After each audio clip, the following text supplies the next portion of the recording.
Hello, happy Tuesday to you, and welcome to episode number 2 of Cuppa and a Chat. I've decided that for the month of March, I'm going to jump in live Monday to Friday and just share a few tips and tricks with you that may help you during these times.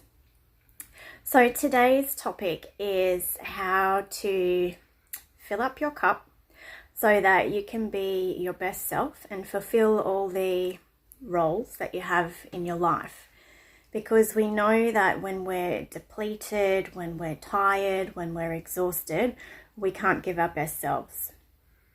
And then things start to suffer. Our health suffers, our relationship suffers, resentment can start to creep in. So that's what I wanted to chat to you about today. And I speak from experience on this topic. I'm very familiar with pushing myself too hard, too long, and not taking notice of the signs from my body and my feelings and taking action sooner. So have you ever felt completely exhausted, completely burnt out? All you want to do is sleep.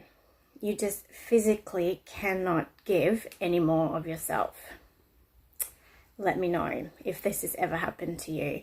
And you just want to curl up in a ball, hide from the world, and just sleep. And you could sleep for days. You've reached the end. Like, there's just no more left in your tank to give.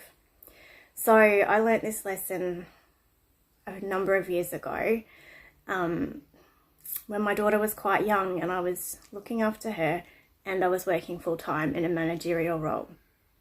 It took me to reaching the point of complete and utter burnout to realize that taking care of myself is not a selfish act. It's actually necessary as a mother and a partner and, at that point in time, an employee, to be constantly filling up my cup.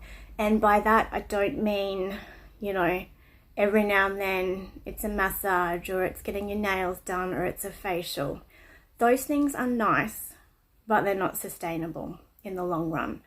So when I talk about filling up your cup, I come from the aspect of self-care, soul care, where we're really nurturing and nourishing not just the physical body that we inhabit, but our emotional body and our soul and the true essence of us. So like many things, everyone is different. So it's a matter of a process of elimination or trial and error to figure out what really nourishes and nurtures you. Is it really slowing down? Is it taking a day off and just doing absolutely nothing other than sleeping, reading a book, just completely stopping? I know that's not always possible, especially for mums, but there is a way around it. What you can do is start to take small pockets of time every day so that you're doing something for yourself to keep your cup full. Because when you get on an aeroplane, well, not that we've been doing much of that lately, but in the safety briefing, they always say, in the event of an emergency, fit your own mask first before assisting others. Now, I love this analogy because it's so true for life. We need to take care of ourselves.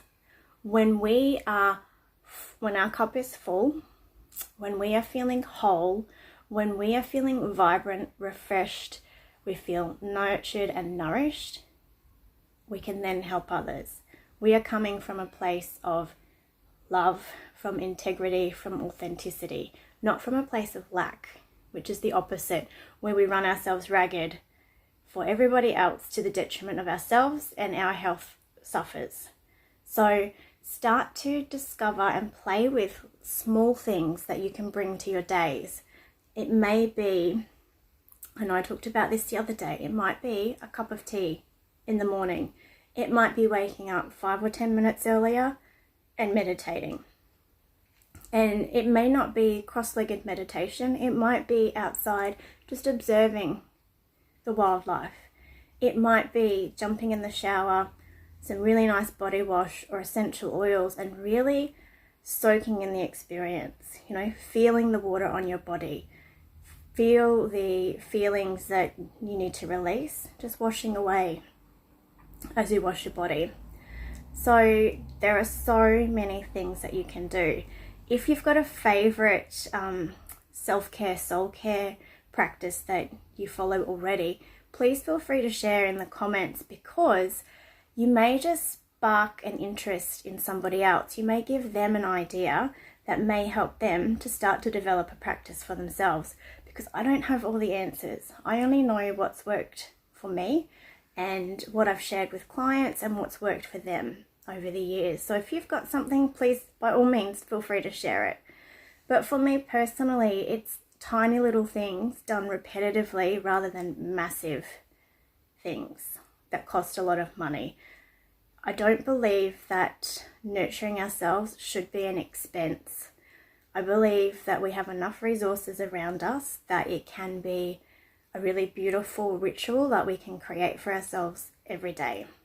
It may be something as simple as a cuppa in your favorite cup, or reading a quote from a book, or taking a bath. You know, there's so much that we can do that doesn't cost a lot of money. Walking on the beach, walking in nature, just breathing. You know, sometimes even just that is enough to help fill up that cup.